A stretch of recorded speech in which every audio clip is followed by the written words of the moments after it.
Oh my God! Goose lets out a muffled groan. This is the best thing I've ever had in my mouth. I'm not sure if that's a burn on every guy in this room or a compliment to Chef Storm, I joke, refilling a few glasses and taking empty plates while other people make hungry noises of agreement with Goose. I haven't blown every guy here. He scoffs once he swallows the salmon tart. I arch an eyebrow at him and glance around the room, doing a mental body count of the guys I know for a fact he's hooked up with. Some of them were hand jobs or quick and dirty. He shrugs, and I chuckle at the distinction. I'm certainly not judging his slutty ways. Hell, everyone on this island is a total hoe. I guess former hoe in my case. The plates rattle in my hands, delicately balanced as I hustle back to the kitchen. My gaze momentarily snags on Easy sitting at the far end of the room with eyes only for his best friend. His straight best friend, but whatever. Not my goats, not my rodeo. It just would have been nice if he had made that little nugget of information clear when I was a tourist here, and he was charming the pants off me. Literally.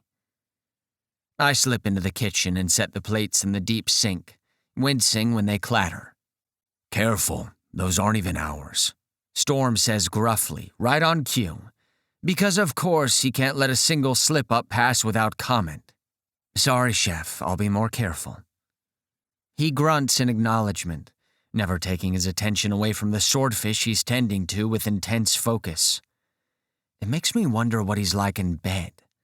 Not that I'm thinking of my boss, well, kind of my boss that way. During the off-season, I technically only work for him on the rare occasion someone pays us to cater a party like tonight. For the past hour, I've been running back and forth between the kitchen and the massive dining room that easily fits everyone who lives on the island. Since all of the appetizers are out, and it's going to be at least a few minutes until the swordfish is ready, I lean against the counter and take a second to catch my breath. This is the third year in a row I've helped cater Angel and Devil's annual New Year's Eve party, and the kitchen impresses me every time. Hell, the whole house is impressive as fuck. It's by far the biggest house on Palm Island, or Handjob Island as most of us around here call it. The island's founder, Harold Tellinson himself, built this house and lived in it with his partner George for decades. Angel and Devil have lived on the island for 15 years, which is almost unheard of. We call ourselves locals, but the truth is most people don't stay forever. Palm Island is like a way station for lost and restless souls, but it's a hell of a place to disappear to for a while. You have any New Year's resolutions, Chef? I ask, grinning to myself before I even finish asking. It's a game I like to play, but it's like taunting a lion by sticking your hand in its mouth. I ask increasingly probing questions of Chef Storm, or sometimes just prattle on about nonsense, until he moves from grunting to full-on crabby. It's immature, but it's a way to pass the time. Right on cue, he grunts in response.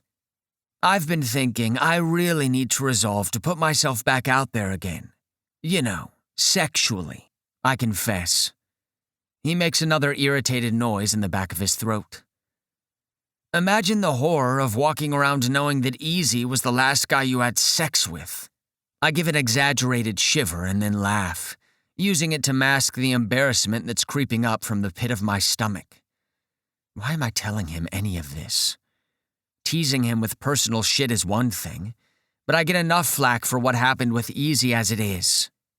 Start plating the sautéed vegetables, he says rather than acknowledge my word vomit. Huh. It's actually a little bit like talking to a therapist. I can say whatever I need to, purge myself, and God knows he won't tell anyone. Who would he tell? The stray cat that hangs around outside the restaurant and steals people's underwear?